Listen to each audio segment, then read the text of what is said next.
Allah ini isu yang baru berlaku di Selangor yang ada kaitan dengan penggunaan kalimah Allah oleh penganut Kristian. Isu ini sangat membimbangkan kita. Jika tidak diuruskan dengan baik, maka dia akan memberikan satu imej yang tidak baik terhadap Islam itu sendiri. Apa yang penting kepada kita ialah isu ini perlu ditanggani secara yang baik dan bijaksana supaya kekeliruan masyarakat Islam dan juga masyarakat bukan Islam kepada Islam itu tidak berlaku. Maka di sinilah bagi saya bahawa peranan yang perlu diambil oleh Majlis Fatwa Kebangsaan.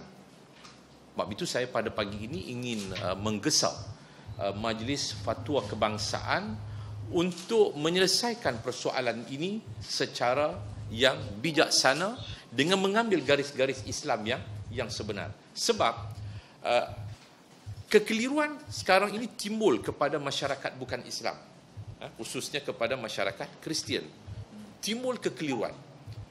Pihak berkuasa agama Selangor, JAIS, melalui enactment yang enactment kawalan agama bukan Islam terhadap orang Islam 1988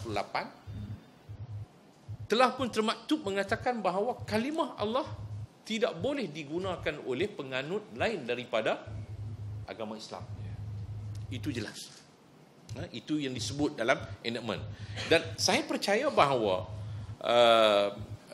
kandungan dalam enactment itu telah pun mengambil kira daripada pendapat-pendapat dan pandangan-pandangan ahli-ahli agama, para ulama dan sebagainya. Namun begitu, masyarakat juga bertanya sekarang ini. Keputusan kerajaan pusat yang juga saya percaya telah mendapat pandangan daripada ahli-ahli agama, para ulama kerajaan sendiri, yang telah membenarkan penggunaan kalimah Allah untuk penganut agama Kristian di Sabah dan juga di Sarawak. Maka di sini timbul kekeliruan. Pertanyaan orang bukan Islam dan pertanyaan orang Islam sendiri, mana satu yang betul?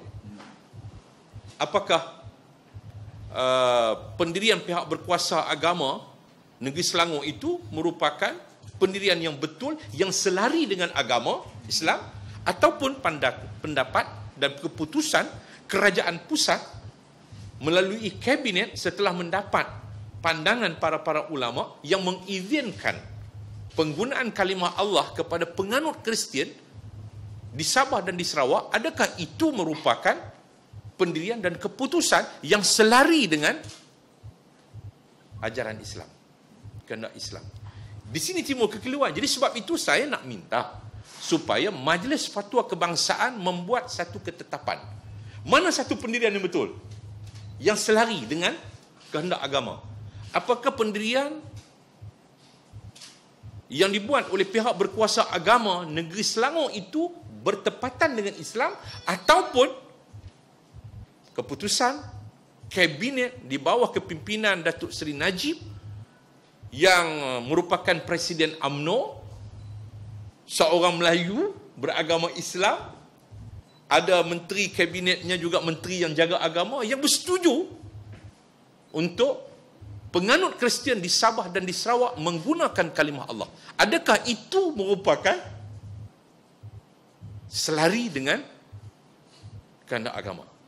Dua keputusan yang orang sedang tertanya-tanya, mana satu yang betul? Mesti ada satu yang betul, mesti ada satu yang tidak betul. Kalau dikatakan kedua-duanya betul, kedua-duanya betul, jadi tak perlulah nak diheboh, dibising sekarang ini. Jadi Majlis Fatwa perlu membuat penetapan, sebab perkara ini membabitkan persoalan agama, persoalan hukum hakam dan sebagainya.